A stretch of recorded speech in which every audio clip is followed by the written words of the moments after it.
Hi, this is Sasi. You're watching Phylon Media, bringing you the top stories of today. Nitin Nabin, a 45-year-old leader from Bihar, has taken charge as the BJP's new national president. He was chosen unopposed to replace JD Nadda, who completed his term as party chief. Nitin Nabin assumed office in the presence of Prime Minister Narendra Modi and senior leaders including Amit Shah. He is now the 12th president of the BJP and one of the youngest leaders to head the party. During the announcement, BJP leader K. Lakshman said this election shows leadership in the BJP comes from hard work and dedication, not dynasty privilege.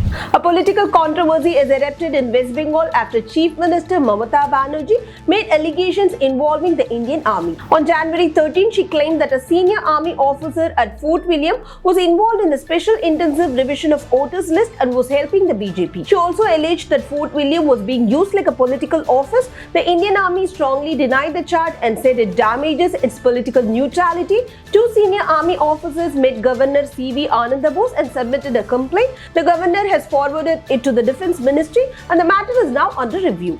Tamil Nadu Governor R.N. Ravi walked out of the State Assembly in Chennai on January 20.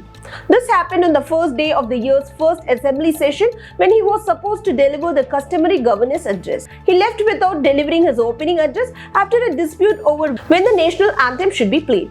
The governor wanted it played at the start, but it is said that the speaker did not allow it. Midday meal workers, also known as Sathanavu workers, have begun an indefinite strike across Tamil Nadu from January 20. These workers cook and serve food to school children under the government's Noor Meal scheme. They say the strike was announced after talks with the state government failed.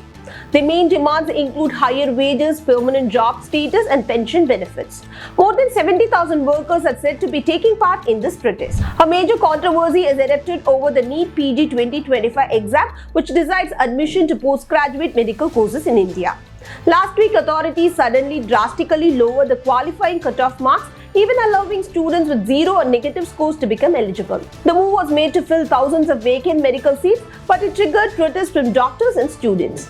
They say rules cannot be changed after the exam and this will lower medical standards. Now a public interest litigation has been filed in the Supreme Court. The case is likely to be heard next week. India and the United Arab Emirates have signed a major $3 billion LNG deal. Under this agreement, India will buy liquefied natural gas from the UAE for the next 10 years, making India the UAE's biggest LNG buyer.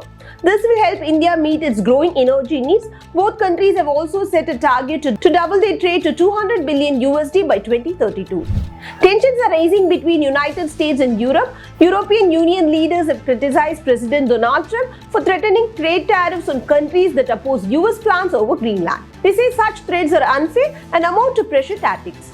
This has raised serious concern about the future of US-Europe relationship. Many European leaders now feel they cannot fully rely on America for security, so now Europe is starting to focus more on its defense and independence. Thanks for watching. This is Phylon Media, connecting you to the world.